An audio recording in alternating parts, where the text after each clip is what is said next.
Hello students, welcome to gravity classes. आज हम start करने वाले हैं क्लास 12th का चैप्टर और वेरी इंपॉर्टेंट चैप्टर है एग्ज़ाम के पॉइंट ऑफ व्यू से, दैट इज़ केमिकल काइनेटिक्स। बहुत इंपॉर्टेंट चैप्टर है और पूरे कंसंट्रेशन के साथ इसको हमें पढ़ना है। ठीक है, चलिए स्टार्ट करते हैं।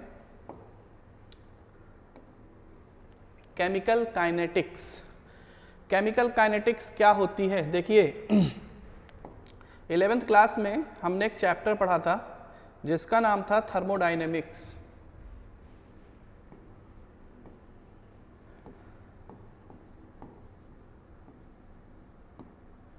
थर्मोडायनेमिक्स,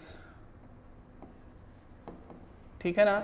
इस चैप्टर में हमने क्या सीखा था कि इस चैप्टर से हमें ये तो पता चल जाता था कि कोई भी रिएक्शन फिजिबल है कि नॉन फिजिबल है। फिजिबिलिटी और नॉन फिजिबिलिटी का मतलब क्या है कि कोई रिएक्शन होगी कि नहीं होगी।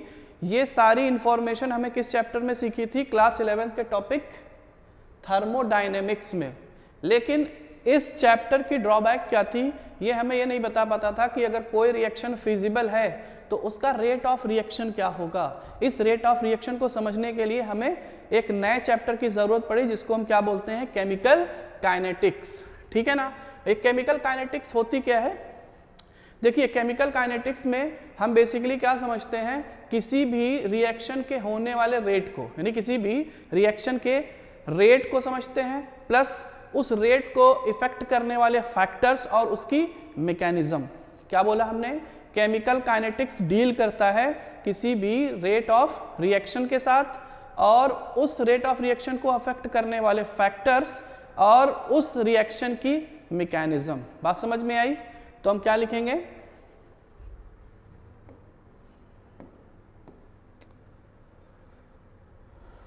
यहां पे एक सेंटेंस लिख लेते हैं, the branch of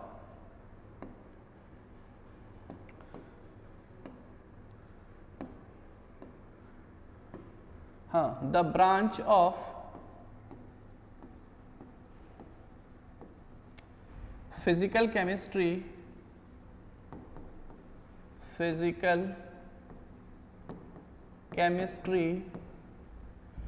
which deals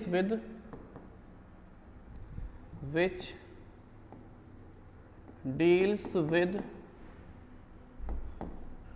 the rate of reactions,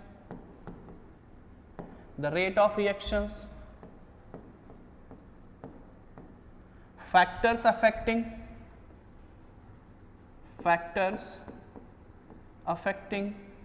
rate of reaction and mechanism of the reaction। ठीक है, समझ में आया? चलिए आगे बढ़ते हैं।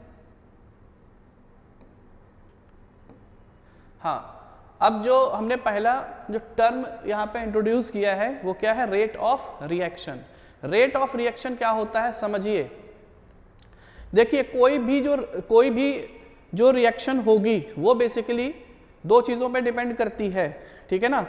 वो कौन सी? अगर गैसियस रिएक्शन है तो प्रेशर पे डिपेंड करेगी और नॉन गैसियस रिएक्शन है तो किस पे डिपेंड करेंगी?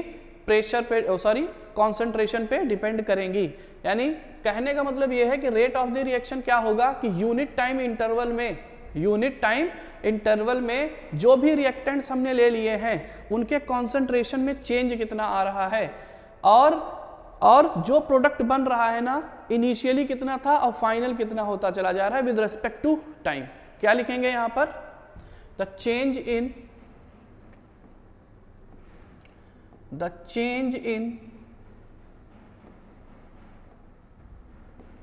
क्वांटिटी। क्वांटिटी से मतलब क्या है? कॉन्सेंट्रेशन या pressure.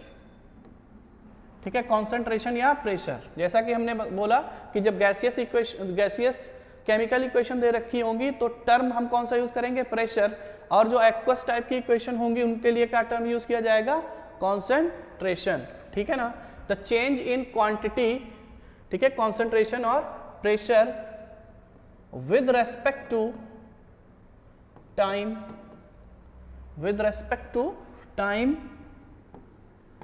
is known as rate of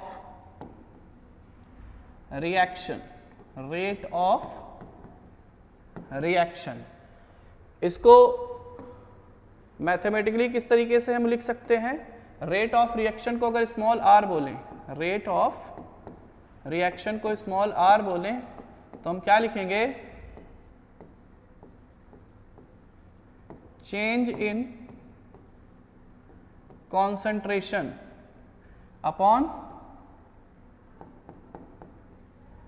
time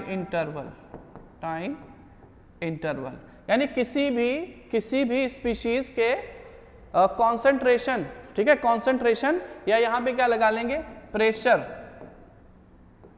ठीक है ना, में टाइम के साथ, ठीक है ना, टाइम के साथ क्या चेंज आ रहा है, इसी को हम क्या लिखेंगे? Rate of reaction. बात समझ में आई? ठीक है, जैसे आगे बढ़ते हैं, अब इसको डिटेल में करेंगे, पहले हम ये समझ लेते हैं किन टाइप की रिएक्शंस को हमको यहां पर डिफाइन करना है। सबसे पहले है टाइप्स ऑफ रिएक्शन में सबसे पहली है very fast reactions. Very fast reaction कौन सी है? जैसे आयनिक रिएक्शंस। फॉर एग्जांपल हमने NaCl लिया और AgNO3 लिया, NaCl लिया, AgNO3 लिया, दोनों का एक्वस सोल्यूशन ले लिए, और जैसे ही आप दोनों को मिक्स करेंगे तो क्या होगा? With in few second AgCl का प्रेसिपिटेट आपको मिल जाएगा। क्या बोला हमने? aqueous solution of NaCl when mixed with aqueous solution of AgNO3, then immediately we get the white precipitate of AgCl।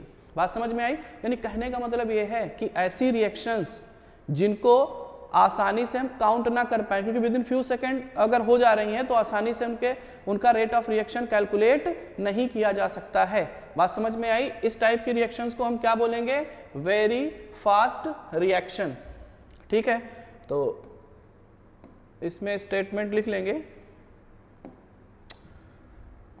The reactions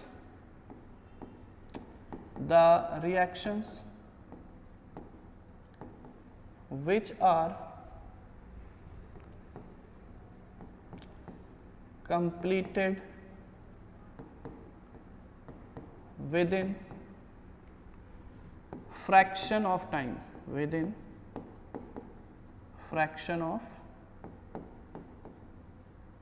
interval are called very fast reactions। ठीक है, example के तौर पे कौन सी होंगी रिएक्शंस?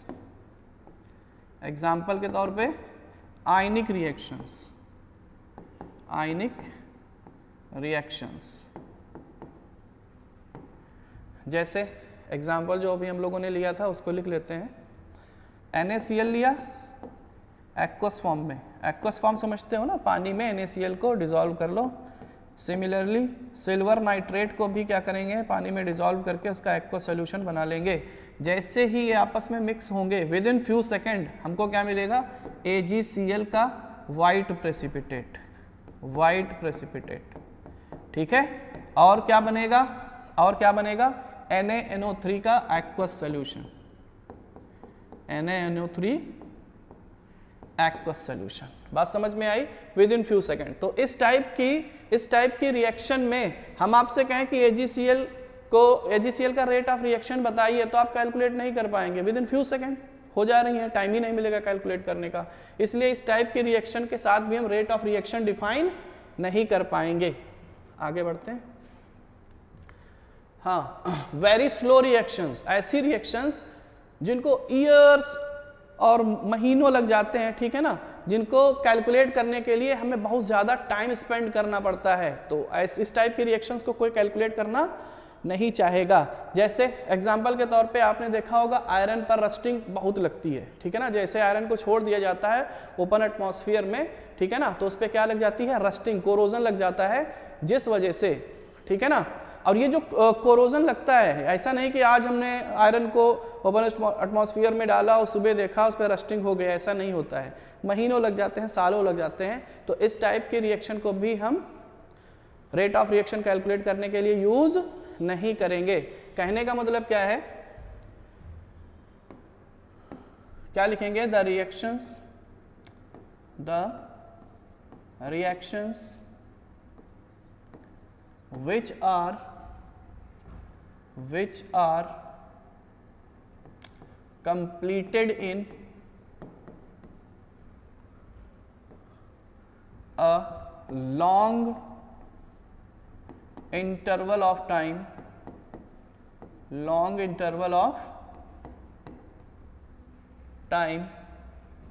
ठीक है ना, are known as very slow reactions,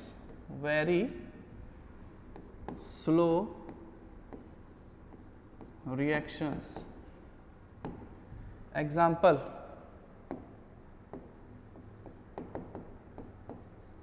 rusting of iron, बात समझ रहे हैं? हम लोग इतने फ्री थोड़ी हैं कि इनका रेट कैलकुलेट करने के लिए महीनों और सालों इंतजार करें। बात समझ में आ रही? तो इस टाइप की रिएक्शन के लिए भी हम रेट ऑफ रिएक्शन डिफाइन नहीं करेंगे, ठीक है ना।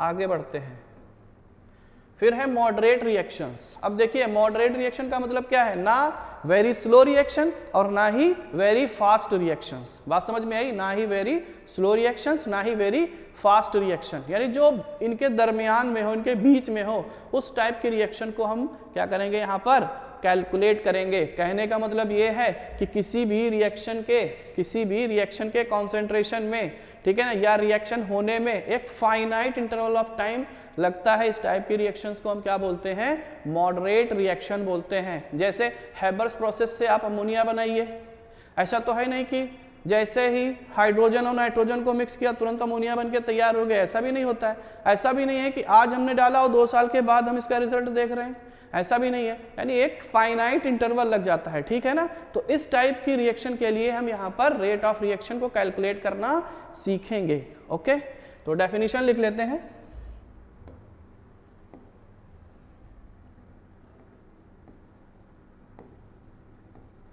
The reactions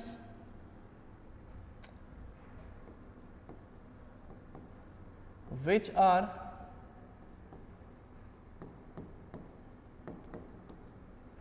completed in finite interval of time,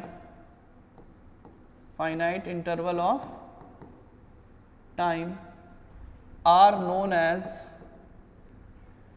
moderate reactions,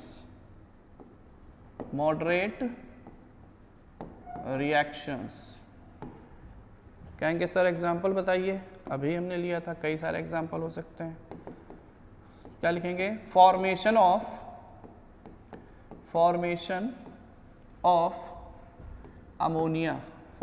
of ammonia bye Haber's process.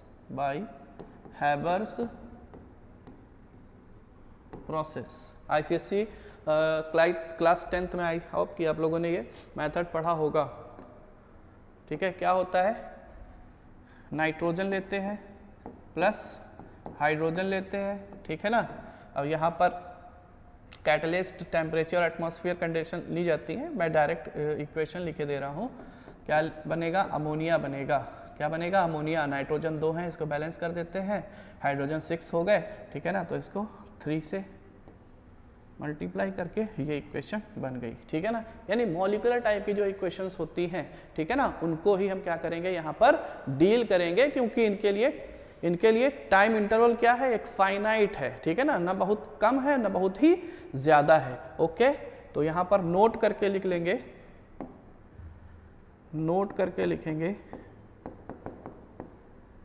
among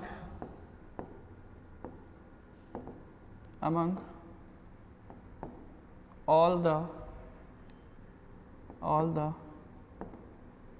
types of reactions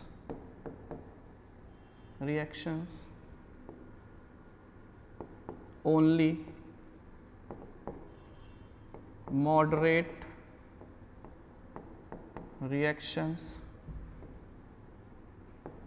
are used to determine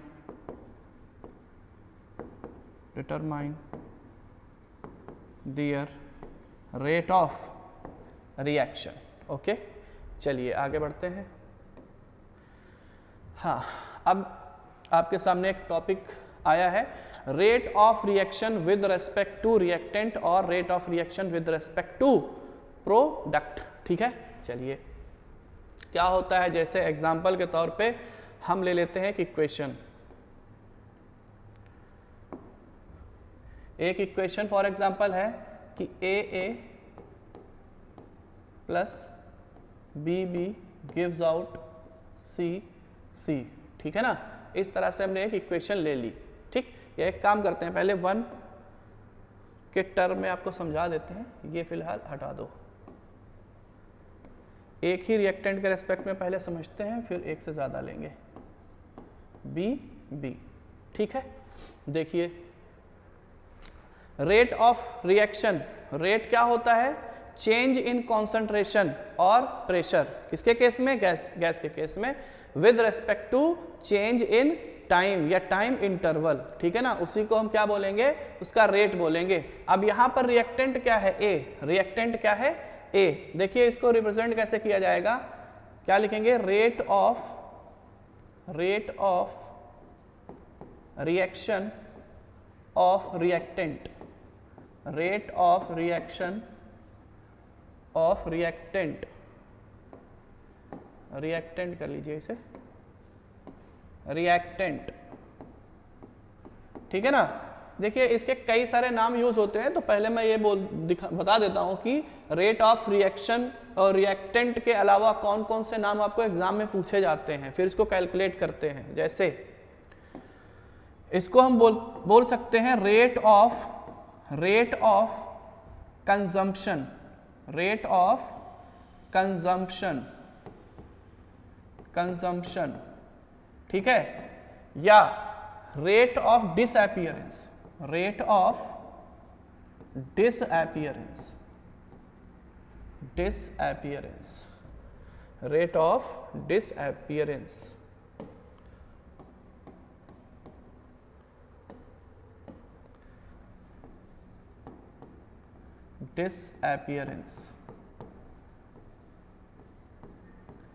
ठीक है ना, रेट ऑफ कंजम्पशन बोले क्योंकि क्या है, एक कंज्यूम होकर के क्या बना रहा है, बी बना रहा है, या यूं कह सकते हैं यहां से एक क्या हो रहा है, खर्च हो रहा है। ठीक है ना, क्या हो रहा है, डिसअपीयर हो रहा है बी की फॉर्म में, बात समझ में, बी में कन्वर्ट हो रहा है। ओके, अब चलिए इसको कैलकुलेट कैसे करेंगे। देखिए अभी हमने क्या बोला था कि रेट क्या होता है, change in concentration, change in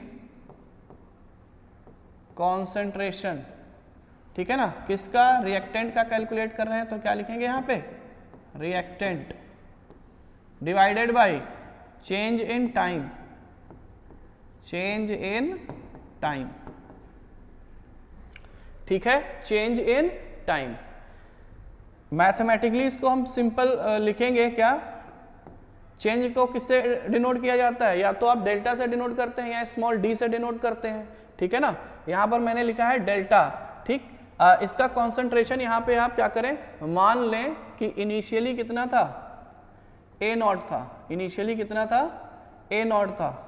initially का मतलब क्या है, time t is equal to 0 पर, और ये क्या था, 0। ठीक है ना, किसी टाइम t पर इसका कॉन्सेंट्रेशन क्या हो गया, A0 माइनस x।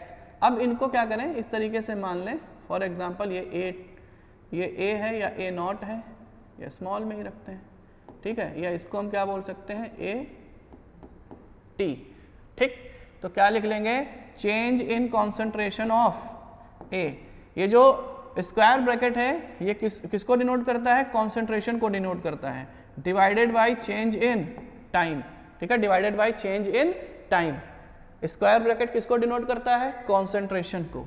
ठीक है, यहां पे लिख लेंगे कॉन्सेंट्रेशन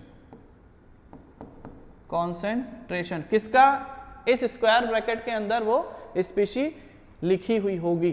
ठीक है ना, इस तरह से हम क्या करेंगे, रेट ऑफ रिएक्टेंट निकाल लेंगे। Similarly rate of reaction of product, rate of reaction of product, ठीक है।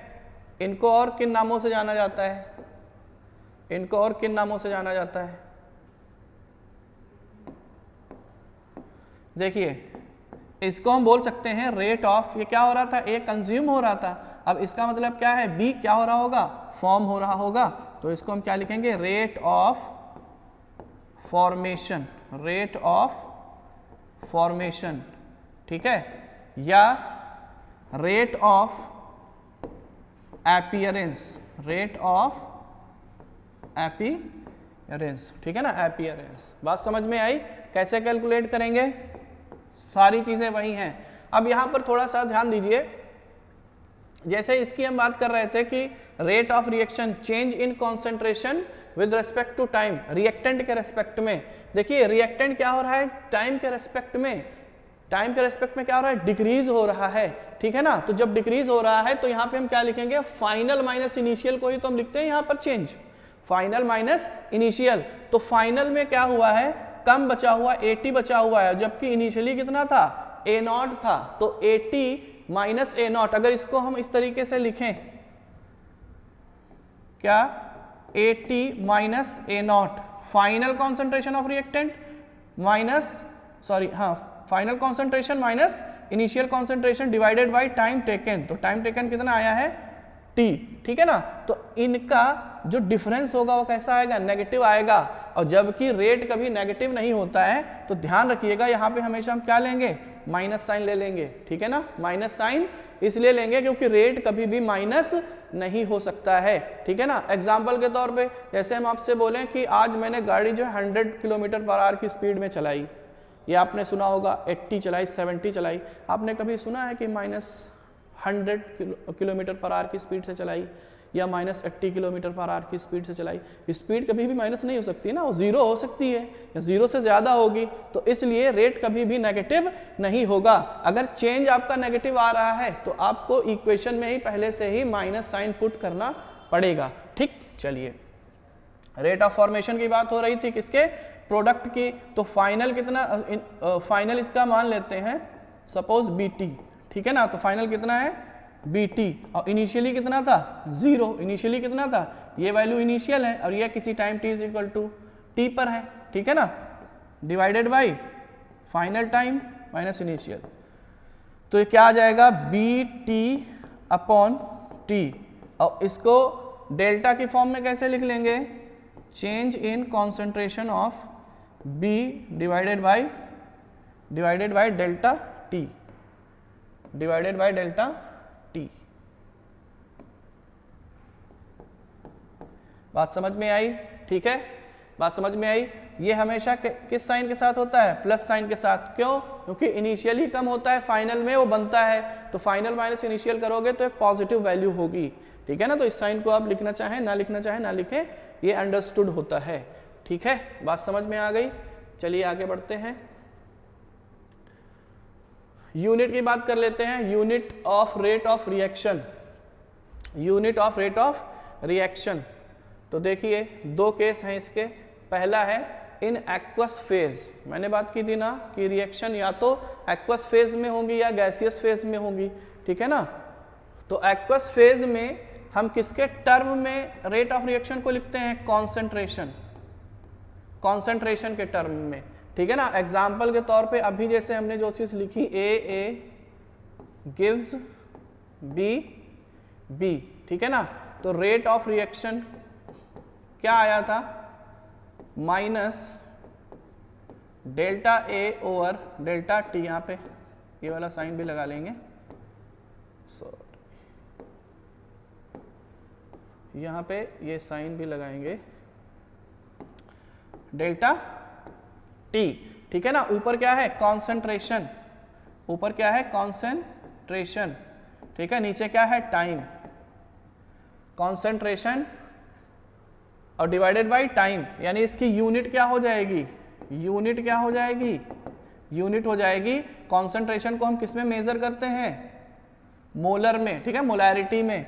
और टाइम को किसी में भी मेजर कर सकते हैं, मिनट, सेकेंड, आवर, डे, ठीक है ना, जैसा आपको क्वेश्चन में गिवन हो। यानी इसकी यूनिट क्या हो जाएगी, यूनिट क्या हो जाएगी, मोलर पर टाइम, मोलर पर टाइम। या मोलैरिटी को भी आप फर्दर क्या कर सकते हो, डिवाइड कर सकते हो किसमें, मोल, ठीक है ना, पर लीटर पर टाइम, ठीक है ना। टाइम क्या हो सकता है, सेकंड हो सकता है, मिनट हो सकता है, आर हो सकता है, एटसेट्रा, कुछ भी हो सकता है, ठीक है ना। समझ में आया, यूनिट क्या हुई, मोल पर लीटर पर टाइम। टाइम क्या होता है मैंने बता दिया। चलिए आगे बी नंबर पढ़ लेते हैं। In gaseous phase, in gaseous phase, जैसे सेम इक्वेशन है इस तरह से, और इसके नीचे इन्होंने लिख दिया है कि ये किस फेज में है, गैसियस फेज में है। तो रेट ऑफ रिएक्शन क्या हो जाएगा, रेट ऑफ रिएक्शन क्या हो जाएगा, change in pressure, change in pressure divided by change in time या टाइम इंटरवल, ठीक है ना। तो चेंज इन प्रेशर का मतलब क्या है, चेंज इन प्रेशर आएगा तो प्रेशर ही, ठीक है ना। तो प्रेशर की यूनिट आप किस में जनरली लेते हैं, एटीएम में, ठीक है, पर टाइम। बात समझ में आई, यानी यूनिट क्या हो जाएगी, एटीएम पर टाइम। फिर से हम बोलेंगे टाइम किस में हो सकता है, सेकंड में हो सकता है, मिनट में हो सकता है, आवर में हो सकता है, एटसेट्रा, ठीक है ना, डे, वीक, जो भी आप लेना चाहें। तो ये इनकी यूनिट्स हैं, याद रखेंगे। चलिए आगे बढ़ते हैं।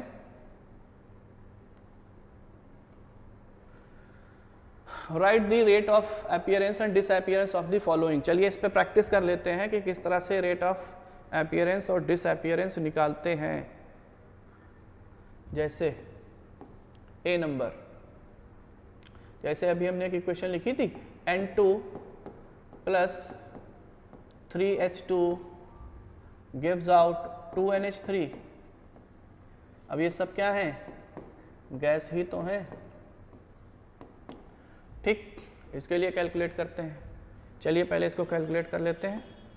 क्या होगा, रेट ऑफ अपीयरेंस। अपीयरेंस किन के लिए यूज होगा, रिएक्टेंट्स के लिए, सॉरी अपीयरेंस किसके लिए यूज होगा, प्रोडक्ट्स के लिए। और डिसअपीयरेंस किसके लिए, डिसअपीयरेंस किसके लिए, रिएक्टेंट्स के लिए, दैट इज नाइट्रोजन और हाइड्रोजन इस केस में। तो यहां पे हम क्या लिखेंगे, rate of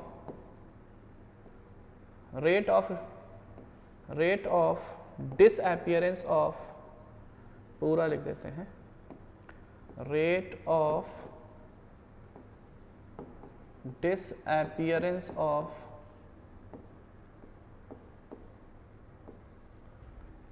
N2, rate of disappearance of N2 क्या हो जाएगा, कैसे लिखेंगे, डेल्टा की फॉर्म में, delta concentration of N2 divided by delta T। अब ये डिसअपीयरेंस है तो साइन कौन सा लेंगे, माइनस, ठीक है। Similarly rate of disappearance of H2 अगर आप लिखोगे तो क्या आएगा, डेल्टा चेंज इन कॉन्सेंट्रेशन, ठीक है ना, डिवाइडेड बाय डेल्टा T। और ये भी किस साइन के साथ, माइनस साइन के साथ, ठीक है। आगे rate of appearance, rate of appearance of NH3 क्या आएगा, delta NH3 divided by delta T, ठीक है ना, किस साइन के साथ, प्लस साइन के साथ, क्योंकि टाइम के साथ कॉन्सेंट्रेशन इंक्रीज कर रहा है, ठीक है। मैथमेटिक्स में आपने पढ़ रखा है, इंक्रीजिंग फंक्शंस के लिए जनरली क्या यूज किया जाता है, प्लस साइन, और डिक्रीजिंग फंक्शंस के लिए माइनस साइन, ठीक है ना। तो यहाँ पर भी वही चीज है। हाँ, अगला एग्जाम्पल देख लेते हैं, बी नंबर। जैसे एक जनरल एग्जाम्पल ले लेते हैं, for example 1 alpha A plus 1 beta B, ठीक है, gives out 1 upon gamma C plus 1 upon delta D. ठीक है ना, इनके लिए भी रेट ऑफ अपीयरेंस और डिसअपीयरेंस हमें लिखना है। तो क्या लिखेंगे, रेट ऑफ डिसअपीयरेंस ऑफ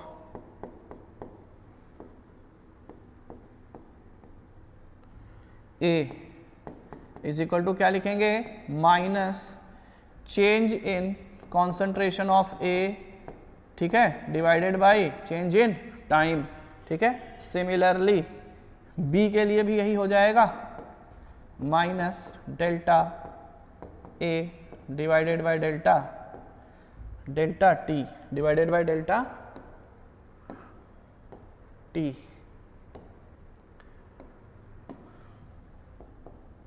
ठीक है ना, divided by delta T. Last क्या है आपका, rate of appearance of C, rate of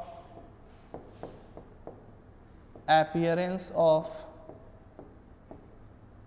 C is equal to क्या आएगा, plus concentration of C divided by delta T. ठीक है ना, इसी तरीके से डी का भी निकाल लेंगे। डी का मैं यहीं पे लिखे दे रहा हूं, अपीयरेंस ऑफ डी क्या हो जाएगा, plus change in concentration of D divided by delta T. ठीक है, बात समझ में आई। हाँ, जो भी हमने एग्जांपल्स लिखे हैं इनके नीचे मैंने चीजें नहीं लिखी थी, तो ध्यान दे लेना, ये फॉर एग्जांपल एक्वस फॉर्म में है। ठीक है, किस फॉर्म में है, एक्वस फॉर्म में। ठीक, अब यहां पर ध्यान देना, जैसे जो हमने ए एग्जांपल लिया है N2 + 3H2 gives 2NH3। ठीक है ना, इनको हमने कॉन्सेंट्रेशन की फॉर्म में लिखा है। ठीक, अगर आपको कॉन्सेंट्रेशन दे रखा है, अभी मैं इंटर कन्वर्जन की भी बात करूंगा। ठीक है, अदरवाइज इनको आप क्या लिख सकते हो, प्रेशर की फॉर्म में ही लिख सकते हो। जैसे चेंज इन प्रेशर किसका, N2 का, डिवाइडेड बाय डेल्टा टी। ठीक है ना, अब माइनस साइन पुट कर लेंगे और इसको क्या लिखेंगे, change in pressure of hydrogen divided by delta T. और इसको क्या लिख लेंगे, ये माइनस साइन के साथ, ये प्लस साइन के साथ, change in pressure of NH3 divided by delta T. बात समझ में आएगी नहीं आई। ठीक है, चलिए आगे बढ़ते हैं, क्वेश्चन करते हैं। For the reaction A + B gives 2C, what should be the rate of disappearance of B, ठीक है ना, and the rate of formation of C।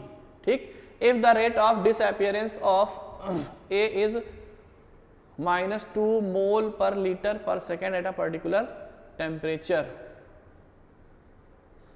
देखिए, इस क्वेश्चन को अभी हमें स्किप करना पड़ेगा क्योंकि हमने अभी रिलेशन नहीं देखा है। ठीक है, इसको बाद में करेंगे, पहले रिलेशन सीख लेते हैं। इंटर कन्वर्जन की मैं अभी बात कर रहा था। प्रेशर और कॉन्सेंट्रेशन में क्या होता है इसको भी देख लीजिए। आइडियल गैस इक्वेशन आपने पढ़ी होगी, from ideal gas equation, from ideal gas equation क्या होती है, PV = nRT। ठीक है, P क्या है, प्रेशर, V क्या है, वॉल्यूम, N क्या है, नंबर ऑफ मोल्स, R क्या है, universal gas constant, and T is the temperature.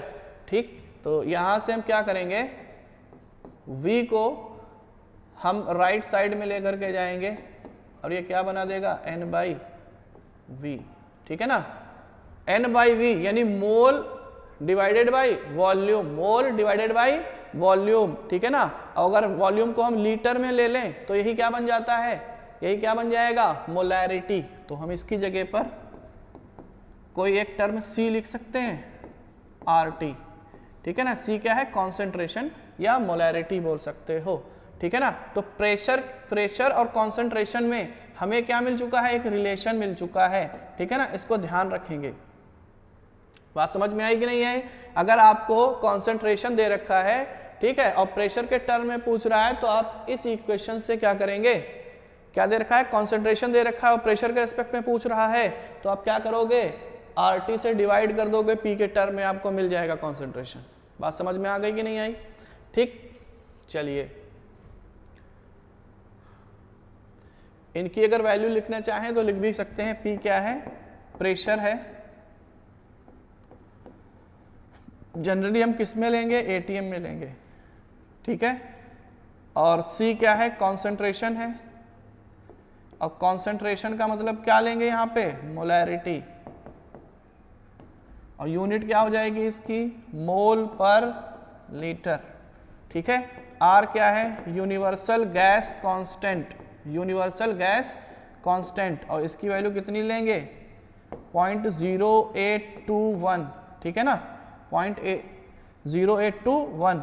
Unit क्या होती है? ATM, लीटर पर मोल पर केल्विन। ATM लीटर पर मोल पर केल्विन, या इसी की अप्रोक्सीमेशन वैल्यू यूज की जाती है, ठीक है ना, इक्वेशन को आसानी से सॉल्व करने के लिए। That is 1/12। R की वैल्यू ये रखेंगे, आंसर वही मिलेगा लगभग, ठीक है ना। तो आपका आसान हो जाएगा सॉल्व करना, ठीक। टेम्परेचर क्या है? और T क्या है? टेम्परेचर। T क्या है? टेम्परेचर। और टेम्परेचर किस में लेना है आपको? केल्विन में लेना है। किस में लेना है? केल्विन में लेना है, ठीक है ना। केल्विन क्या होता है? डिग्री सेल्सियस में जो भी वैल्यू दे रखी हो उसमें आप क्या ऐड कर देंगे? 273 ऐड कर देंगे और आपको वैल्यू क्या मिल जाएगी? केल्विन में मिल जाएगी, ठीक। चलिए, types of rate. Types of rate, देखिए यहाँ पर हम मेनली दो टाइप के रेट्स को डिफाइन करते हैं। एक होता है एवरेज रेट, एक होता है एवरेज रेट, और दूसरा होता है instantaneous rate. Average rate and instantaneous rate. क्या होता है एवरेज रेट? देखिए एवरेज रेट हम उसको बोलते हैं, जैसे आपको बोल दिया जाए कि किसी टाइम t1 पर कॉन्सेंट्रेशन C1 है, किसी टाइम t1 पर, ठीक है ना, किसी रिएक्टेंट का कॉन्सेंट्रेशन कितना है? C1 है, ठीक है ना। तो टाइम t2 पर उसका कॉन्सेंट्रेशन क्या होगा, या टाइम t2 पर उसका जो कॉन्सेंट्रेशन होगा, ये आप देख रहे हो ना कि average value C1 C2 with respect to t1 and t2 निकालेंगे, ठीक है ना। बात समझ में आई कि नहीं आई? ठीक है ना। तो डेफिनेशन लिख लेंगे यहाँ पे, the rate measured over a finite span of time and it is obtained by knowing the concentration of a substance at two different times। मैंने बोला ना T1 T2 पर आपको उनके concentration की वैल्यू पता होनी चाहिए, ठीक है ना। तब उससे हम क्या निकाल लेंगे? उसका एवरेज रेट। क्या निकालेंगे? Average rate. बात समझ में आई? कभी कभी क्वेश्चन इससे भी पूछता है कि आपको एवरेज रेट दे देगा और दो टाइम दे देगा, एक कॉन्सेंट्रेशन दे देगा, बोलेगा कि टाइम T2 पर उसका कॉन्सेंट्रेशन बताइए, ठीक है ना। तो फॉर्मूला क्या हो जाएगा यहाँ पर? फॉर्मूला क्या लिखेंगे? Average rate is equal to क्या लिखेंगे? Change in concentration divided by change in time, ठीक है। ये फॉर्मूला यूज करेंगे। अब देखिए अगर रिएक्टेंट दे रखा है, क्या दे रखा है? रिएक्टेंट दे रखा है, तो हम यहां पर क्या ले लेंगे? माइनस साइन ले लेंगे, और अगर प्रोडक्ट दे रखा है तो प्लस साइन ले लेंगे, ठीक है ना। Minus sign for reactants, plus sign for products. क्यों लेते हैं? पिछली स्लाइड में एक्सप्लेन कर चुके हैं, ठीक है ना। देखिए फॉर एग्जांपल आपको एक ग्राफ दे रखा है इस तरीके से, पीछे वाला मिट गया, चलिए कोई बात नहीं। हाँ, जैसे आपको ग्राफ दे रखा है, आप देख रहे हैं कि ग्रीन कलर से आपको दो ग्राफ दे रखे हैं। अब आपको यह बताना है कि इसमें से कौन सा ग्राफ किसको रिप्रेजेंट करता है। रिप्रेजेंट करने का मतलब यह है कि रिएक्टेंट का कौन सा ग्राफ है और प्रोडक्ट का कौन सा ग्राफ है, ठीक है ना। ठीक, जैसे कि आप इस ग्राफ में देख रहे हैं, पहला जो ग्राफ आपको दिख रहा है ये किसको रिप्रेजेंट करेगा? कहेंगे सर किसी time t is equal to 0 पर, किसी time t is equal to 0 पर इसकी जो कॉन्सेंट्रेशन थी सर मैक्सिमम थी। क्या थी? मैक्सिमम थी। यानी इनिशियली जब आप कोई भी रिएक्शन करवाते हैं तो जो भी आपके पास कॉन्सेंट्रेशन की वैल्यू होगी वो मैक्सिमम ही तो होती है, ठीक है ना। तो ये क्या है? Initial concentration. और जैसे जैसे टाइम की वैल्यू बढ़ती चली जा रही है, कॉन्सेंट्रेशन क्या कर रहा है? कॉन्सेंट्रेशन क्या कर रहा है? घटता चला जा रहा है। तो ऐसा केस किसके लिए पॉसिबल है? रिएक्टेंट्स के लिए, क्योंकि रिएक्टेंट्स का ही concentration with respect to time decrease करता है. That is this graph shows the change in concentration of reactant. बात समझ में आई? और ये वाला ग्राफ कहेंगे sir time t is equal to 0 पर कॉन्सेंट्रेशन 0. जब हमने रिएक्टेंट लिया था तो उस टाइम प्रोडक्ट क्या था? रिएक्शन होने से पहले 0 था कि नहीं था? यानी इनिशियली प्रोडक्ट का कॉन्सेंट्रेशन क्या होता है? 0. अब जैसे जैसे टाइम इंक्रीज करेगा, बढ़ेगा, ठीक है ना, तो कॉन्सेंट्रेशन क्या करेगा? इंक्रीज करेगा, यानी प्रोडक्ट बनना स्टार्ट हो जाएगा. बात समझ रहे हैं कि नहीं समझ रहे हैं? फॉर एग्जाम्पल यहां पे आकर के ये रिएक्शन रुक गई इस पॉइंट पर, तो यही क्या हो जाएगा? इसका फाइनल कॉन्सेंट्रेशन. बात समझ में आई कि नहीं आई? यानी ये जो ग्राफ है ये किसके रेस्पेक्ट में है बेटा? प्रोडक्ट के रेस्पेक्ट में. ठीक, एग्जाम में कभी कभी क्वेश्चन पूछ लिए जाते हैं ग्राफ बना करके, हमें यही नहीं समझ में आता है कि कौन प्रोडक्ट का है कौन रिएक्टेंट का है. तो मैंने एक्सप्लेन कर दिया है, आज के बाद आप शायद नहीं भूलेंगे. ठीक है ना?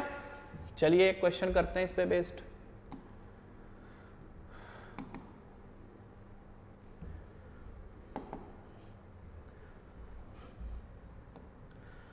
हाँ, जैसे कि आपको दे रखा है ये ग्राफ है और ये वैल्यूज आपको दे रखी हैं. क्या दे रखी हैं? Time t1 is equal to 10 minute पर, ठीक है ना, कॉन्सेंट्रेशन कितना है? 80 मोलर. और time t2 is equal to कितना दे रखा है?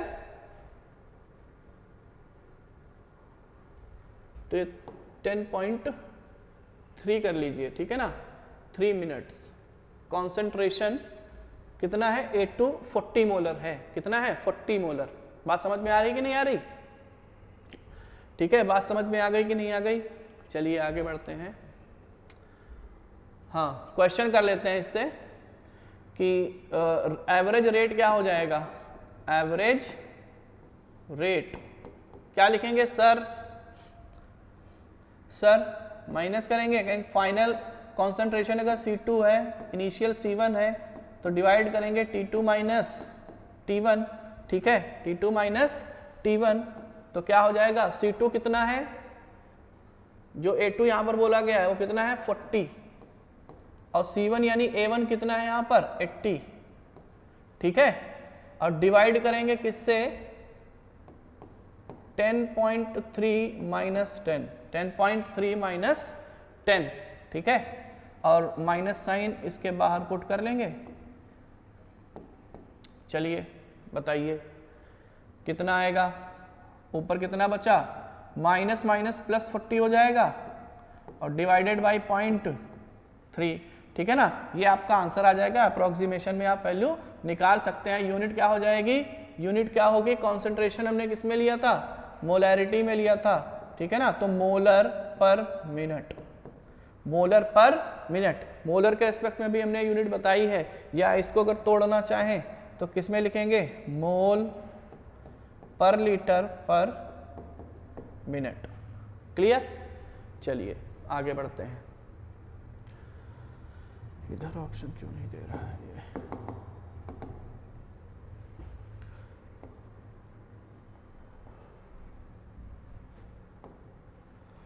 हाँ, इंस्टेंटेनियस रेट. इंस्टेंटेनियस रेट का मतलब जानते हैं क्या होता है? कि टाइम इंटरवल टेंडिंग टू 0. यानी अभी हम बात कर रहे थे, जैसे पिछले एग्जांपल में हमने बात किया, T1 को लिया हमने कितना? 10 मिनट, और T2 को हमने कितना लिया? 10.3 मिनट. ठीक है ना, 10.3 या 10 मिनट और 30 सेकंड मान सकते हैं फॉर एग्जांपल. ठीक है ना, इस तरीके से लिया तो 30 सेकंड भी एक सफिशिएंट टाइम हो जाता है. अब मान लिया हमने फ्रैक्शन ऑफ सेकंड्स में ही बोल दें कि पहले सेकंड पे इतना था और फिर फ्रैक्शन ऑफ सेकंड पे कितना हो जाएगा, तो यहाँ पर चेंज इन अगर टाइम की बात करें तो नियरली क्या होगा? नियरली क्या होगा? 0. यानी कहने का मतलब ये है कि change in time tending to 0 पर जो भी हम रेट कैलकुलेट करते हैं, ठीक है ना, उसी को हम क्या बोलते हैं? उसी को हम क्या बोलेंगे? Instantaneous rate. डेफिनेशन देख लेते हैं. हाँ, rate measured at a particular instant. Particular instant का मतलब क्या है? वही dt टेंडिंग टू 0. ठीक है ना, obtained by drawing tangent at that time in the given graph. जैसे कि ये आपको ग्राफ रिएक्टेंट का दे रखा है और ये बोला गया है कि किसी एक पर्टिकुलर इंटरवल, ठीक है ना, ये पर्टिकुलर इंस्टेंट पर आप इसका क्या बताइए, रेट बताइए। इसको हम क्या बोलेंगे, इंस्टेंटेनियस रेट। तो हम क्या करेंगे, जिस पॉइंट पे ये कह रहा है, for example t is equal to T पर, ठीक है ना, टाइम पर t पर कहेंगे कि इसका रेट बताइए, तो हम क्या करेंगे, इसी पर एक टेंजेंट, ये जो आपको ब्लैक कलर की स्ट्रेट लाइन दिख रही है, इसको हम क्या बोलते हैं, टेंजेंट बोलते हैं। मैथमेटिक्स में आपने पढ़ा होगा, ठीक है ना।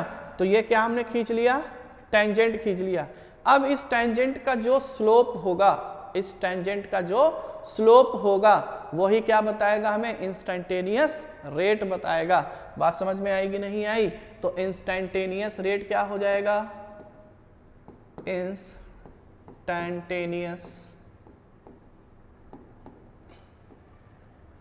रेट, ठीक है ना, एट एनी इंस्टेंट, ठीक है ना, बात एक ही है, क्योंकि इंस्टेंटेनियस में एट एनी इंस्टेंट होता है, तो उसको simply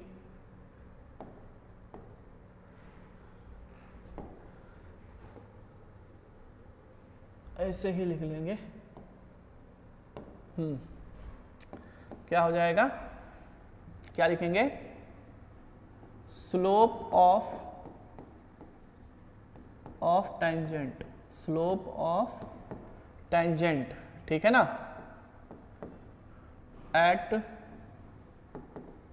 given time, at given time on the curve, on the curve, ठीक है ना। जो भी टाइम आपको दिया जाएगा उसी पे आप क्या करें, टाइम वाले एक्सिस पे एक नॉर्मल, ठीक है ना, एक परपेंडिकुलर लाइन जो है ड्रॉ कर दें, तो इस कर्व को जिस पॉइंट पर वो कट करेगा, इंटरसेक्ट करेगा, वहीं से आप क्या डाल दें, एक स्ट्रेट लाइन, ठीक है ना, टच करती हुई यहाँ पे, यानी टेंजेंट ड्रॉ कर दें। और इस टेंजेंट का जो स्लोप होगा, स्लोप कौन, ये, ठीक है ना, इसको किससे डिनोट करेंगे, थीटा, ठीक। तो स्लोप क्या हो जाएगा, tan थीटा, स्लोप क्या हो जाएगा, tan थीटा। और tan थीटा को हम क्या लिख सकते हैं, d, अगर कॉन्सेंट्रेशन को c बोलें, डिवाइडेड बाई t। अगर इस कर्व के लिए बात करें, तो ये कर्व रिएक्टेंट के लिए, तो हम यहाँ पर क्या लिखेंगे, माइनस, ठीक है। और अगर यही प्रोडक्ट का होता तो हम क्या लिख लेते, प्लस। तो ये क्या बताएगा हमें, dc ओवर dt क्या बता देगा, इस कर्व का एवरेज, इंस्टेंटेनियस रेट, ठीक है। जैसे एक क्वेश्चन की फॉर्म में देखते हैं, जैसे आपको दे रखा है, calculate instantaneous rate at t is equal to 600 second, 600 second. जैसे 600 टाइम कौन सा है, यही तो पॉइंट है एक। अब इस पॉइंट पे हमने क्या किया, एक वर्टिकल इस तरीके से एक लाइन ड्रॉ कर ली।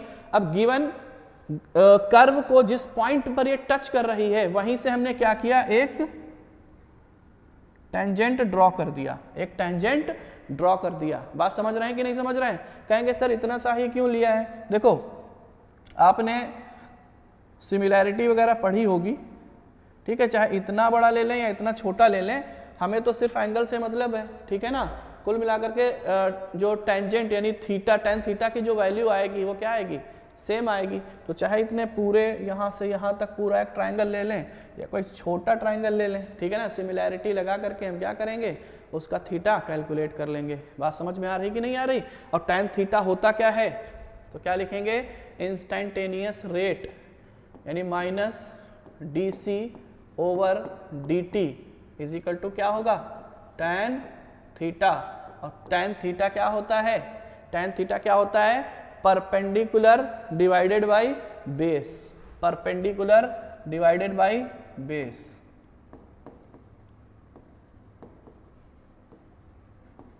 डिवाइडेड बाई बेस, ठीक है ना। अब यहां पर जो भी साइन होगा प्लस माइनस लगा लेंगे, ठीक। चलिए कैलकुलेट करिए। देखिए अगर हम जितना आपको ये दिख रहा है येलो कलर का ट्राइंगल, ठीक है ना, इसके रेस्पेक्ट में देखें तो इसकी जो परपेंडिकुलर है वो कहाँ से कहाँ तक वेरी कर रही है, वो वेरी कर रही है 0.02 से कुछ नीचे है और 0.04 से भी क्या है कुछ नीचे जो है आ रही है। तो इसको आप अप्रोक्सीमेशन में यहाँ पे कैलकुलेट करेंगे, नहीं तो आपको ग्राफ में वो वैल्यू जो दे रखी होगी, यहाँ पे ग्राफ पेपर तो है नहीं, तो हम क्या मानेंगे 0.04 से कुछ कम है तो इसको कितना मान लेते हैं, फॉर एग्जांपल 0.03 मान लेते हैं, ठीक है ना। ये कौन सी हाइट हो गई, ये यहाँ से यहाँ तक की हाइट हो गई, जबकि चाहिए कितनी हमें, सिर्फ इतनी, तो हम माइनस कर देंगे कितना, इसके नीचे हम मान लेते हैं कितनी 0.02 है ना ये, तो ये 0.01 मान लेते हैं फॉर एग्जांपल, ठीक है ना। वैसे 0.01 तो इसके जस्ट हाफ होगी, अपनी कैलकुलेशन को आसान करने के लिए 0.01 हम यहाँ पे मान लेंगे, 0.01 डिवाइडेड बाई टाइम कहाँ कहाँ पे टच कर रहा है, देखो ये 400 और 800, ठीक है ना। तो 800 यहाँ से करेंगे ना और 400 यहाँ से यहाँ तक, तभी तो ये आएगा, यानी 800 माइनस 400, 800 माइनस 400, ठीक है ना। और इसके आगे क्या लगा लेंगे, माइनस, तो वैल्यू क्या आ जाएगी, वैल्यू क्या आ जाएगी, अच्छा हमने पहले से ही इसको पॉजिटिव ले रखा है तो यहाँ पे माइनस लगाने की ज़रूरत नहीं है, ठीक है। ऊपर आ जाएगा 0.02 और नीचे आ जाएगा 400, ठीक है ना। यूनिट लिख लेंगे, क्या होगा यूनिट क्या होगी, ऊपर क्या दे रखा है, मोलैरिटी दे रखी है ना, तो ये क्या हो जाएगा मोल पर टाइम, किसमें दे रखा है, सेकंड में, मोल पर सेकंड, ठीक है, मोल नहीं मोलैरिटी पर, मोलर पर सेकंड, ठीक है ना। तो इस तरीके से हम कैलकुलेट करेंगे इंस्टेंटेनियस रेट। चलिए आगे बढ़ते हैं। The term dx over dt in the rate expression refers to the, पहला है concentration of the reactants, नहीं dx और dt थोड़ी रिप्रेजेंट करता है, इंक्रीज इन कॉन्सेंट्रेशन, नहीं भाई इंक्रीज भी करोगे तो होगा तो वो कॉन्सेंट्रेशन ही, ठीक है ना। Instantaneous rate of the reaction, average rate of the reaction, average को तो डेल्टा से लिखते हैं, ठीक है ना। ये स्मॉल डी को इंट्रोड्यूस करते हैं किसके लिए, इंस्टेंटेनियस रेट के लिए, ठीक है। तो C is the right answer. चलिए नेक्स्ट स्लाइड है, relation between rate of different species in a chemical reaction. जैसे एग्जांपल के तौर पे हम एक केमिकल रिएक्शन मानते हैं कि हमको दे रखा है, for example A gives out B, ठीक है ना। हम क्या करेंगे, at time t is equal to 0 पर इसका कोई कॉन्सेंट्रेशन मान लेते हैं, कितना है A0, ठीक है ना, और ये B कितना है 0। At time t is equal to t पर इसका कुछ अमाउंट घटेगा, ठीक है ना, कितना घटेगा ध्यान रखिए, फॉर एग्जांपल मान लिया x, ठीक है ना। अभी जब कैलकुलेट करेंगे तो A वाला जो है ना थोड़ा सा कोफिशिएंट A दिक्कत करने लगेगा, तो सिंपली हम क्या करेंगे, जो भी मानेंगे तो जिस रेशियो में ये क्या कर रहा है, रिएक्शन करके B बना रहा है, उसी रेशियो में हम यहाँ पे क्या मानेंगे, इसको घटता हुआ मानेंगे, ठीक है ना। तो AX मान लेंगे, ठीक है। सिमिलरली जितना बन रहा है उसी प्रोपोर्शन में इसको हम मानेंगे कि X के फॉर्म में BX बन रहा है, ठीक। चलिए अब बात करते हैं rate of reaction of A, rate of reaction of A। अब rate of reaction of A को कैसे लिख सकते हैं, इंस्टेंटेनियस फॉर्म में क्या लिखेंगे, minus D A over dt, यही तो लिखेंगे, ठीक है ना। अब कहेंगे सर ये तो चेंज है ना कॉन्सेंट्रेशन में, किसी टाइम t पर इतना था, इनिशियली इतना था, तो कहेंगे सर माइनस कर लीजिए, कोई दिक्कत नहीं, तो minus d over dt, minus करिए कितना आएगा, फाइनल है A0 माइनस AX और इनिशियल कितना है A0, ठीक है ना। तो A0 से A0 कैंसल आउट, कितना बच जाएगा, ठीक है ना, ये कितना आएगा, A कांस्टेंट है बाहर आ जाएगा, माइनस भी बाहर आएगा, तो ये कुल मिलाकर के आपको मिल जाएगा A times dx over dt, A times dx over dt। यहाँ से अगर हम dx ओवर dt निकालें, dx ओवर dt निकालें तो ये पूरा टर्म इसी टर्म के तो इक्वल है, तो ये क्या करेगा, A से क्या करें, इसको डिवाइड कर दें, यानी आ जाएगा minus 1 upon A D A over D T, D A over D T. ठीक है, इक्वेशन नंबर 1। चलिए rate of reaction of B की बात करते हैं। Rate of reaction of B क्या लिखेंगे, माइनस, ये तो प्लस हो जाएगा ना, plus D B over D T. ठीक है, ये प्लस आएगा D over D T. Change in concentration of B, initially 0 था, फाइनल कितना था बी एक्स, तो ये सिंपली बी एक्स आ जाएगा यहाँ पर, बी एक्स आ जाएगा यहाँ पर। ठीक है ना, अब b को अगर हम बाहर करें तो क्या आएगा, b dx ओवर dt। ठीक है, यहां से भी हम dx ओवर dt निकाल लेते हैं, dx ओवर dt निकाल लेते हैं। ठीक है ना, क्या आ जाएगा 1 upon b db over dt। अब आप हमें ये बताइए कि इन दोनों इक्वेशंस में जो dx ओवर dt है ये क्या है, ये क्या है, ये है रेट ऑफ रिएक्शन। कैसे कैसे जो भी रिएक्शन हो रही है वो x के टर्म में ही तो हो रही है, यानी जितना भी x कंज्यूम हो रहा है उतना ही b x की फॉर्म में क्या कर रहा है, प्रोड्यूस हो रहा है, फॉर्म हो रहा है। ठीक है ना, बात समझ में आ रही कि नहीं आ रही। तो x के रेस्पेक्ट में टाइम को अगर हम ले लेंगे तो उससे हमें क्या मिल जाएगा, rate of reaction, rate of reaction. ठीक है ना, रेट ऑफ रिएक्शन ऑफ ए और बी की बात नहीं कर रहे हैं, रेट ऑफ कंप्लीट रिएक्शन की बात कर रहे हैं कि ए से बी जो भी बन रहा है, ठीक है ना, उस कंप्लीट रिएक्शन को होने में जो भी रेट यूज हो रहा है उसको हम क्या बोलेंगे, रेट ऑफ रिएक्शन। सिंपल क्या लिखेंगे, rate of reaction is equal to कितना, dx ओवर dt। और क्या आया, एक बार क्या आया, minus 1 upon A D A over D T. और दोबारा क्या आया, plus 1 upon B D B over D T. समझे कि नहीं समझे। तो ये हमारी एक इक्वेशन बन गई रेट ऑफ रिएक्शन और इंडिविजुअल कंपोनेंट के रेट ऑफ रिएक्शन के बीच में। बात समझ में आई। यानी रेट ऑफ रिएक्शन को क्या लिखेंगे, dx ओवर dt, क्या आ गया, minus 1 upon A D A over D T plus 1 upon B D B over D T. कहने का मतलब ये है कि इंडिविजुअली अगर हम बात करें D A over D T minus D A over D T, तो आप क्या बोलोगे, आप क्या बोलोगे, rate of reaction of A. किसको, D A over D T को हम क्या बोलेंगे, rate of reaction of A. ठीक है ना, और बी को क्या बोलेंगे, rate of reaction of B. ठीक, समझे कि नहीं समझे।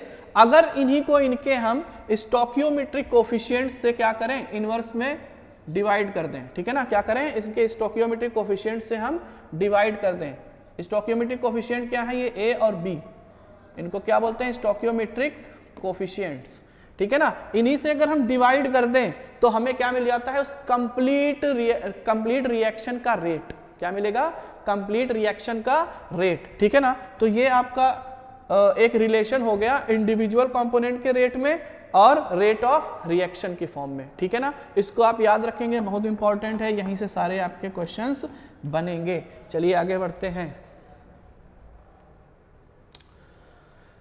क्वेश्चन है calculation of rate of reaction. अब जैसे एग्जांपल के तौर पे मान लीजिए आपको ये दे रखा है, जैसे N2 plus 3H2 gives out 2NH3।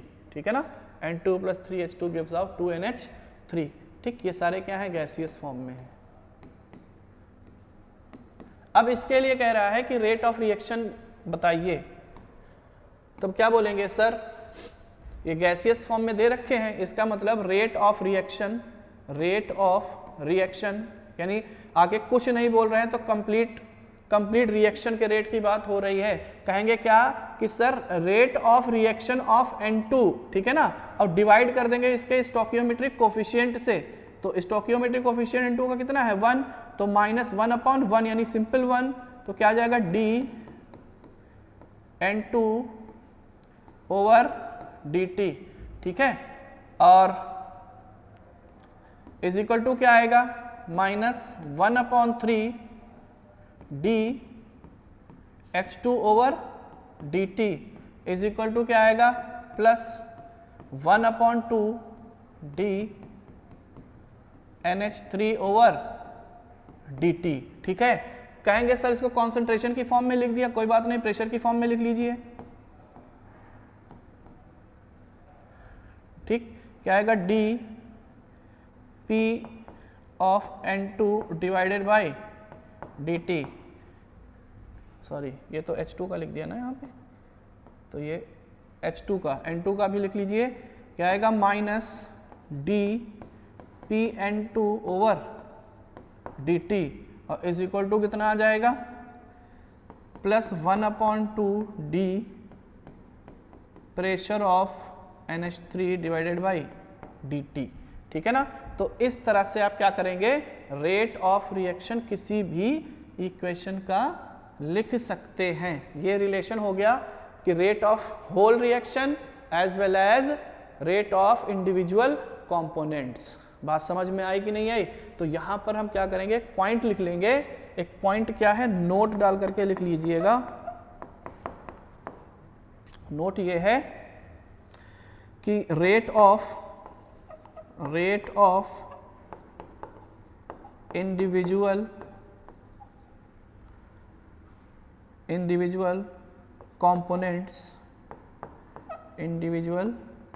Components कौन, reactants and products,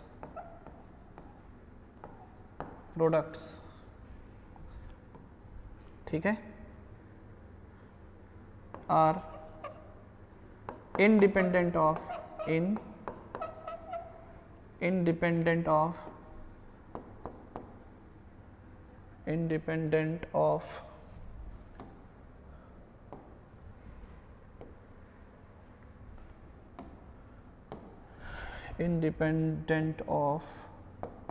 of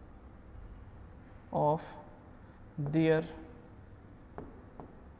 stoichiometric coefficients,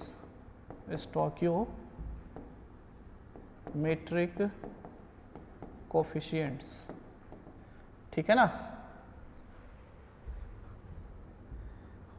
but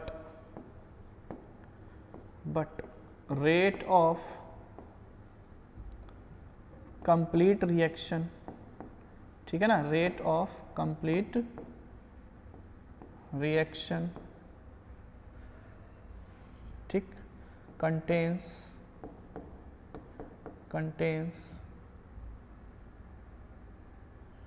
stoichiometric coefficients, ठीक है ना, कंटेन्स स्टोकियोमेट्रिक कोफिशिएंट। ये ध्यान रखिए कि अगर कंप्लीट रेट ऑफ रिएक्शन की बात हो रही है तो हम क्या करेंगे, जो इंडिविजुअल कंपोनेंट के रेट ऑफ रिएक्शन है उनको डिवाइड कर देंगे उनके स्टोकियोमेट्रिक कोफिशिएंट से, ठीक है ना। अगर इंडिविजुअल कंपोनेंट की बात हो रही है तो एज इट इज जितना पूछा गया है ना उतना, कि अगर आपको किसी रिएक्टेंट N2 की बात कर रहा है तो आप क्या लिखोगे dN2/dt, ठीक है ना, प्लस माइनस साइन के साथ, जैसा भी पूछा जाए। बात समझ में आई?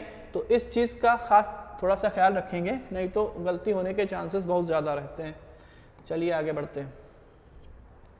What do you mean by the following terms of the reaction? अब देखिए बहुत इंपॉर्टेंट क्वेश्चन है और समझना भी यहाँ पर है। जैसे आपको A दे रखा है -dA/dt, -dA/dt, इससे क्या समझते हो, इससे आप क्या समझते हो, -1/2 dA/dt, ठीक है, इससे क्या समझते हो, A ऑप्शन तो ये है। B कह रहा है कि सिर्फ -dA/dt से आप क्या समझते हैं। देखिए अभी हमने एक नोट लिखवाया है कि इंडिविजुअल रेट ऑफ रिएक्शन में अगर स्टोकियोमेट्रिक कोफिशिएंट्स इन्वॉल्व हैं तो वो क्या हो जाएगा, कंप्लीट रिएक्शन का रेट ऑफ रिएक्शन, ठीक है ना। क्या बोला हमने, जब इंडिविजुअल रेट ऑफ रिएक्शन में हम डिवाइड कर देते हैं किससे, उसके स्टोकियोमेट्रिक कोफिशिएंट से, तो हमें क्या मिल जाती है, उस कंप्लीट रिएक्शन का रेट ऑफ रिएक्शन। तो ऊपर वाला जो टर्म लिखा हुआ है इसको क्या बोलेंगे, रेट ऑफ रिएक्शन। और जबकि ये क्या है, रेट ऑफ रिएक्शन ऑफ ए, क्या है, रेट ऑफ रिएक्शन ऑफ ए। तो इस चीज का बहुत ज्यादा ख्याल रखेंगे। चलिए आगे बढ़ते हैं। For the chemical reaction N2 + 3H2 gives out 2NH3, ठीक है। द करेक्ट ऑप्शन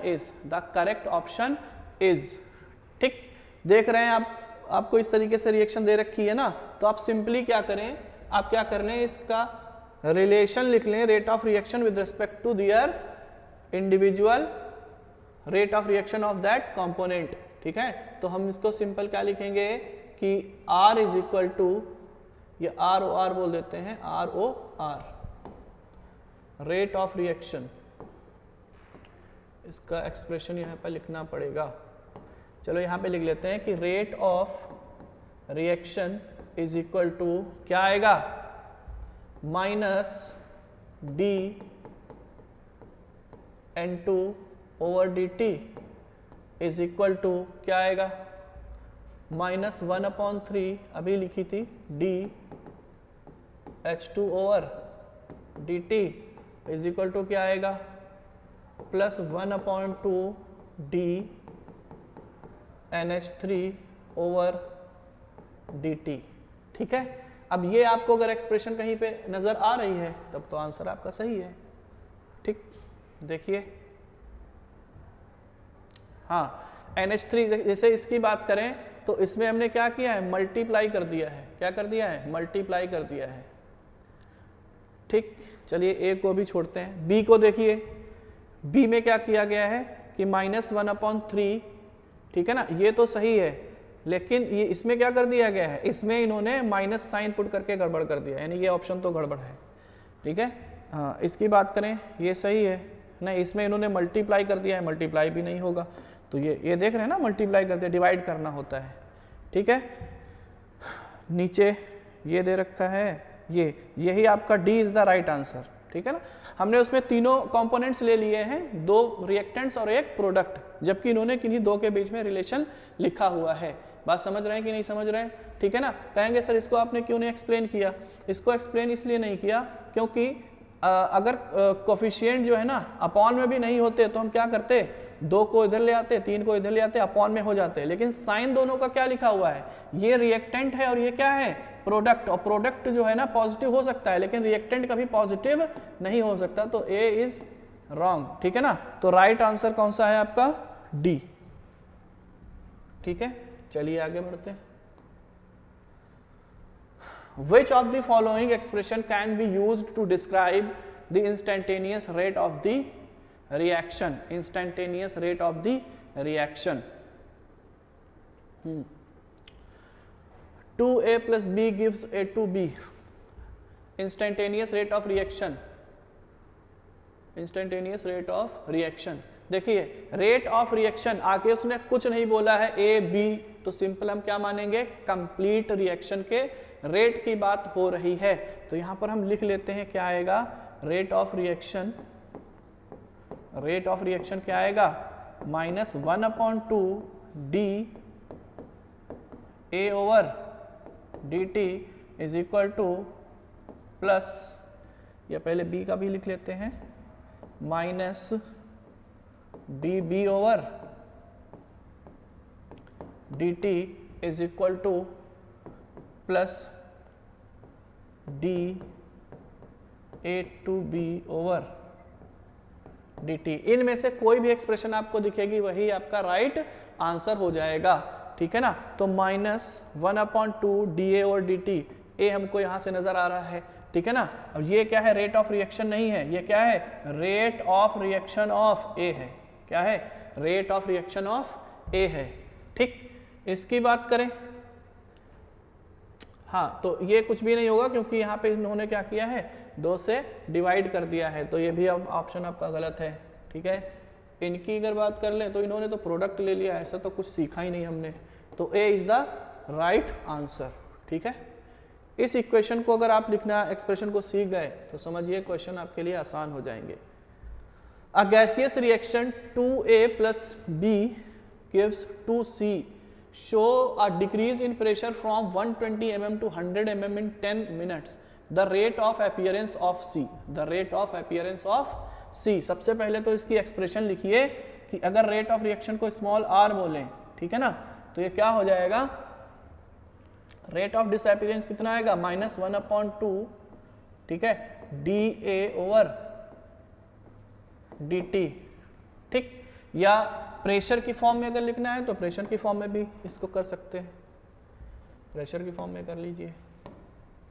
क्या लिखेंगे, dP/A/dt is equal to minus d pressure of B/dt is equal to कितना आएगा, +1/2 dPc/dt।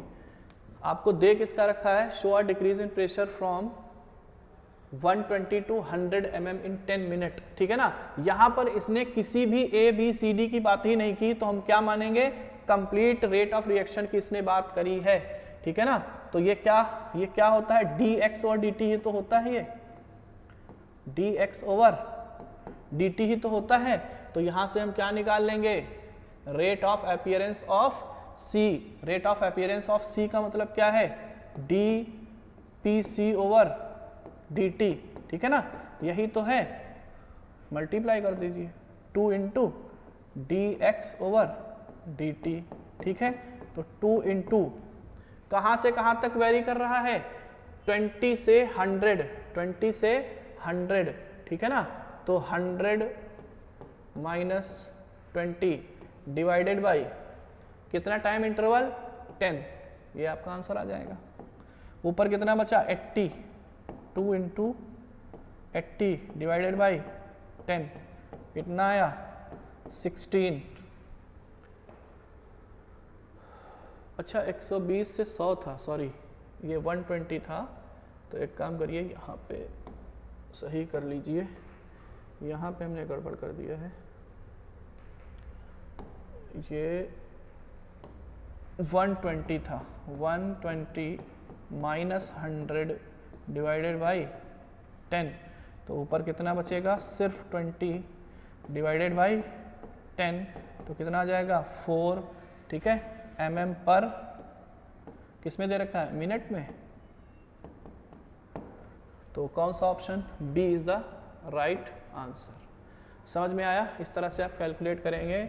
इस बिल्कुल सेम टू सेम इसी तरीके से क्वेश्चन प्रीवियस ईयर में पूछे गए हैं, बहुत आसान से होते हैं। Which of the following will react at the highest rate? Which of the following will react at the highest rate? देखो इसमें ध्यान दो, 1 मोल इसका भी है, 1 मोल इसका भी है, वॉल्यूम कितना है, 1 लीटर। यानी कहने का मतलब यह है कि इसमें जो कॉन्सेंट्रेशन ऑफ A और कॉन्सेंट्रेशन ऑफ B जो होगा वो क्या होगा, सिमिलर, ठीक है।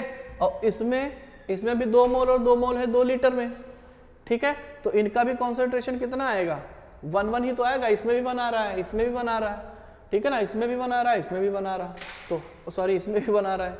तो इसका मतलब ये क्या है, all would react at the same rate, all would react at the same rate. इसमें कोई भी हाईएस्ट नहीं है। बात समझ रहे हैं कि नहीं समझ रहे हैं, ठीक है ना। एक अगर निकालेंगे, एक अगर कॉन्सेंट्रेशन निकालेंगे तो क्या लिखेंगे, 1 मोल डिवाइडेड बाई 1 लीटर, ठीक है ना, विद रेस्पेक्ट टू टाइम। बात समझे कि नहीं समझे। ऐसे ही बी का निकालेंगे तो उसका भी बनाएगा। ये सारे ऑप्शन में आपको 1 ही मिल जाएगा। 2 divided by 2, 3 divided by 3 is equal to 1 ही तो आएगा। तो सबके रेट क्या हैं, सेम हैं, ठीक है। चलिए, for the reaction 4NH3 + 5A2 gives out 4NO + 6H2O, और आपको गिवन है, क्या गिवन है, ये वैल्यू गिवन है आपको। जब भी आपको इस तरीके के क्वेश्चन पूछे जाएं, तुरंत आप क्या करें, रेट ऑफ रिएक्शन वाली एक्सप्रेशन लिख लें कि R इज इक्वल टू कितना होता है, माइनस, इक्वेशन दे रखी है ना, 1/4 1/4 NH3, ठीक है, divided by dt is equal to -1/5 DO2 over dt is equal to +1/6 DH2O over dt। ठीक, अब इसमें किसकी वैल्यू आपको गिवन है? अच्छा, NO रह गया, चलिए NO का भी लिख लीजिए, +1/4 D NO ओवर dt। ठीक है, बात समझ रहे हैं कि नहीं समझ रहे हैं? ठीक, तो सबसे पहले कह रहा है calculate rate of disappearance of ammonia. Rate of disappearance of ammonia का मतलब क्या है? -D NH3 over dt। ठीक, इसकी वैल्यू आप कैलकुलेट करिए। आपको इसकी वैल्यू पता है, कितनी दे रखी है? 3.6 इंटू 10⁻⁻3। ठीक है, और ये हमने इक्वल साइन के साथ बना रखा है। ठीक, तो ये 4 जो है ना, उधर अगर लेकर के जाओगे तो क्या आ जाएगा? 4 इंटू 1/4।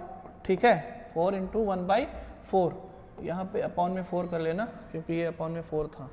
ठीक है, 3.6 इंटू 10⁻⁻3, तो ये क्या आ जाएगा? सेम आ जाएगा 3.6 into 10⁻⁻3।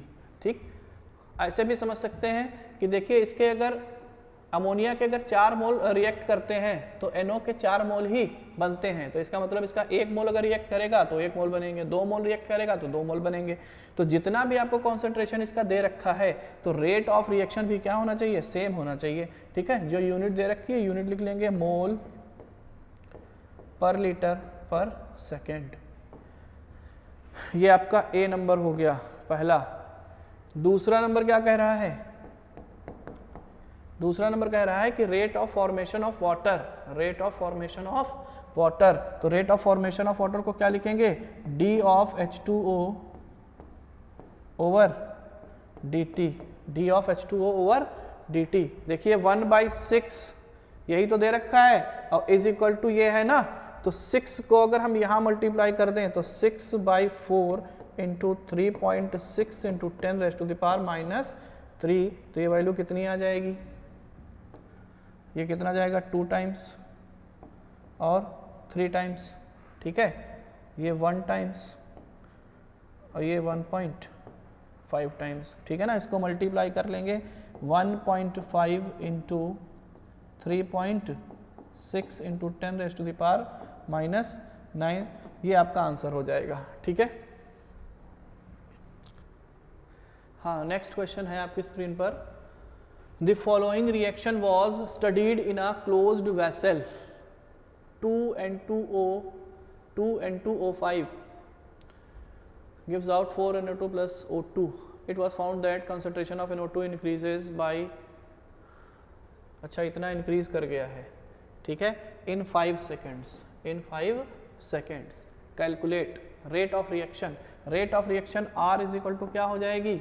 -1/2 D of N2O5 divided by dt is equal to +1/4 D NO2 over dt। ठीक है, is equal to plus DO2 over dt। DO2 over dt। ठीक है, आपको किसके बारे में इंफॉर्मेशन दे रखी है? NO2 के बारे में इंफॉर्मेशन दे रखी है। ठीक है, तो आपको निकालना क्या है? रेट ऑफ रिएक्शन निकालनी है। तो R इज इक्वल टू क्या दे रखा है? रेट ऑफ रिएक्शन NO2 के फॉर्म में 1/4, ठीक है, D of NO2 divided by dt, तो ये निकाल लेंगे 1/4 D ऑफ NO2 को क्या लिखेंगे? कॉन्सेंट्रेशन इंक्रीज कर रहा है 4 इंटू 10⁻⁻²। ठीक है, कितने टाइम में? 5 सेकंड में। ठीक है, तो 4 से 4 कैंसल आउट, तो ये कितना आ जाएगा? 1/5 इंटू 10⁻²। ठीक है। और इसको भी अगर आप लिखोगे तो कितना आएगा 0.2 into 10 raise to the power -2 या 2 into 10 raise to the power -3। Unit क्या है लिख लीजिए, मोल पर लीटर पर सेकेंड, मोल पर लीटर पर सेकेंड, ठीक है। ये है आपका option number A. Option number B, rate of change of concentration of N2O5, rate of concentration of change of N2O5, यानी ये सिंपली बोल रहा है कि dN2O5 ओवर dt बताइए, ठीक है। तो इसके लिए भी रिलेशन हमें पता है ना, -1/2 dN2O5 और dt इज इक्वल टू 1/4 है ना। तो 2 को अगर हम उधर लेकर के चले जाएं तो ये क्या हो जाएगा 2 इंटू 1/4, ठीक है। और d of NO2 over dt, तो वैल्यू कितनी आ जाएगी 1/2 इंटू, एक काम करो कैंसिल ना करो, आसान हो जाएगा समझना, ठीक है। हाँ कितना था यहाँ पे 2, यहाँ पे 4, यानी 2 इंटू 1/4 इंटू 4 डिवाइडेड बाई 5। तो 4 से 4 कैंसिल आउट, 4 से 4 cancel out, into 10 to the power -2 है। तो ये कितना आ जाएगा 0.4 into 10 raise to the power -2, यानी 4 into 10 raise to the power -3 mole per litre पर सेकेंड, ठीक है। समझ में आया, ठीक है, समझ में आया, इस तरीके से कर लेंगे। हाँ, next question is the reaction that occurs in a breath, तो फालतू का दे रखा है, सिंपली ये आपको एक रिएक्शन लंबी चौड़ी दे रखी है। If the rate of appearance of, ये दे रखा है, ठीक है ना, at a particular time the rate of disappearance of C2H6O। देखिए इस टाइप के क्वेश्चन जो है ना कॉम्पिटिटिव एग्जाम में बच्चे को बहकाने के लिए भी दिए जाते हैं कि बहुत लंबा चौड़ा पैराग्राफ दे लेंगे, ठीक है ना, और उसके बाद में पढ़ करके देखोगे लिखे निकलेगा क्या फुद्दू जैसा, ठीक है ना, बहुत छोटा सा निकलता है। सिंपल इन्होंने बात की है किसकी, अपीयरेंस ऑफ, ये दे रखा है, डिसअपीयरेंस पूछ रहा है, तो सिंपल हम क्या करेंगे रेट ऑफ रिएक्शन से इनकी एक्सप्रेशन लिख लेंगे। देखिए इसके बारे में कोई बात नहीं की गई है, इसको टच नहीं करेंगे, इसको भी टच नहीं करेंगे, इसकी बात की गई है प्लस इसकी बात की गई है, तो इनको हमें टच ही नहीं करना है, इनको हमें टच नहीं करना है। सिंपल हम क्या करेंगे रेट ऑफ रिएक्शन यानी R लिख लेंगे, कितना आएगा -1/3 dC2H6O ओवर dt, ठीक है, is equal to plus 1/2 dCr2SO4 whole thrice over dt, ठीक है। इसकी वैल्यू हमें पता है, इसकी वैल्यू निकाल लेंगे, ठीक है ना। बात समझ रहे हैं कि नहीं समझ रहे हैं। ये क्या है डिसअपीयरेंस है ना, तो disappearance of C2H6O is equal to कितना आ जाएगा 3 को उधर मल्टीप्लाई कर दो इनटू कितना दे रखा है 2.67 और कुछ दे रखा है, बस इतना ही, ठीक है। तो इसको जब आप डिवाइड करोगे तो ये कितना आ जाएगा, इसको अगर मल्टीप्लाई करोगे तो कितना आएगा 3 इंटू, अच्छा एक चीज़ और देख लिया, at the same time nearest integer की फॉर्म में पूछ रहा है, नियरेस्ट इंटीजर की फॉर्म में अगर बात कर रहा है तो हम सिंपली क्या करेंगे इसको 4 ले लेंगे, किसके अप्रॉक्स आ जाएगा 4 के अप्रॉक्स आ जाएगा, ठीक है ना। इसको इतना सॉल्व करने की ज़रूरत नहीं है, कहेंगे क्यों 1.5 को 2 से मल्टीप्लाई करके देखिए कितना आएगा, ठीक है ना, 3 पॉइंट समथिंग बनेगा जा करके।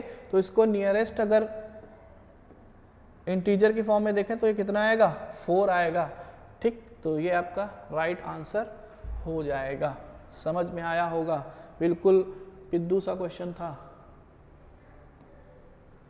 नेक्स्ट क्वेश्चन है XA गिव्स YB और लॉग में वैल्यू दे रखी है इतनी इतनी, देख करके डरना नहीं है, हमें बेसिक कॉन्सेप्ट पता है, ठीक है ना। हम सबसे पहले क्या करेंगे जो भी रिएक्शन दे रखी है उसका रेट ऑफ रिएक्शन लिख लेते हैं, क्या आएगा रेट ऑफ रिएक्शन R अगर बोले तो आएगा -1/x dA/dt is equal to +1/y dB/dt। समझे कि नहीं समझे? हमें ये पता है, लेकिन हमें इस इक्वेशन को इससे कंपेयर करना है, तो हमें ये दिख रहा है कि यहाँ पर इन्होंने लॉग ले रखा है, dB और dt और dA और dt में लॉग ले रखा है। तो हम क्या करेंगे, इतनी इक्वेशन में क्या करेंगे, लॉग ले लेंगे, टेकिंग लॉग।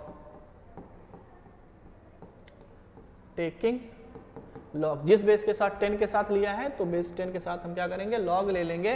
तो ये क्या आ जाएगा, लॉग ऑफ -1/x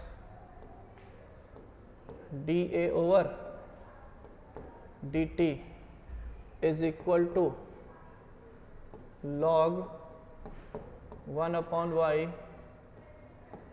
dB/dt। समझ रहे हैं? ठीक है, चलिए सॉल्व करते हैं। देखो ये जो x है इस पूरे टर्म के नीचे ही तो है, तो हम इसको क्या लिख सकते हैं, इसको हम क्या लिख सकते हैं, log, अगर आपको इस तरीके से दे रखा है log a/b, तो इसको हम क्या लिखते हैं, log a minus log b, यही तो लिखते हैं, ठीक है ना। तो लिख लेंगे, क्या लिखेंगे, log dA/dt, ठीक है ना, log dA/dt, और ये क्या हो जाएगा, माइनस, ठीक है, माइनस log -x, ठीक है ना, minus of log -x। Minus को हमने इसके साथ लिया है, एक मिनट, माइनस को उसके साथ ना लो क्योंकि माइनस को इसके साथ ही लेना है।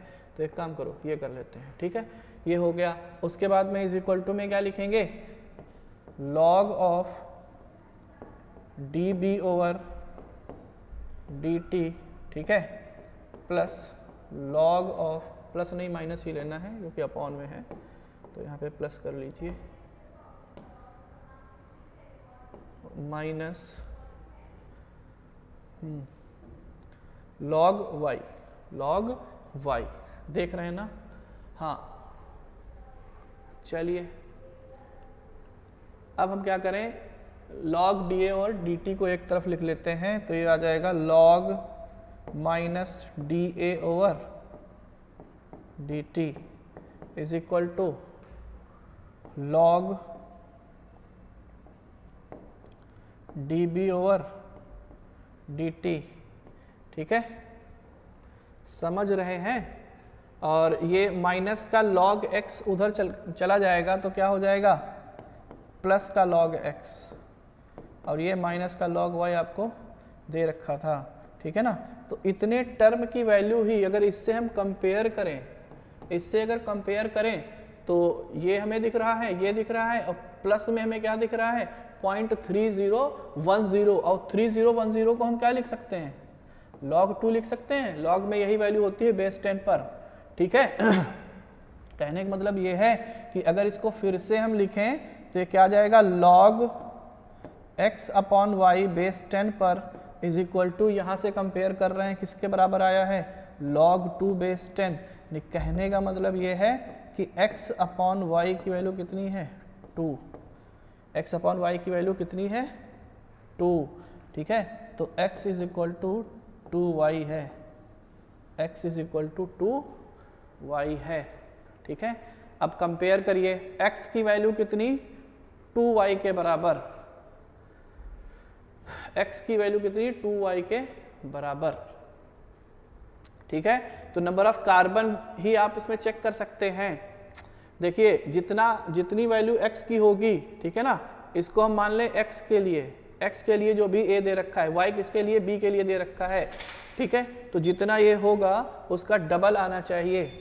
तो कार्बन यहाँ पे कितने हैं, 2, यहाँ पे कितने हैं, 4, हाइड्रोजन 4, तो हमें a ऑप्शन ही सही समझ में आ रहा है, a ऑप्शन, ठीक है। दूसरा भी चेक कर लेते हैं, अगर इसको हम a मानेंगे तो a के अगर 2 नाइट्रोजन है तो यहाँ पर कितने होने चाहिए, 4 नाइट्रोजन होने चाहिए, ठीक है। ये ब्यूटेन ये तो होगा ही नहीं, यानी ये ऑप्शन भी गलत, ये ऑप्शन भी गलत, और ये तो 3 टाइम्स है, तो ए इज द राइट आंसर। बात समझ में आई?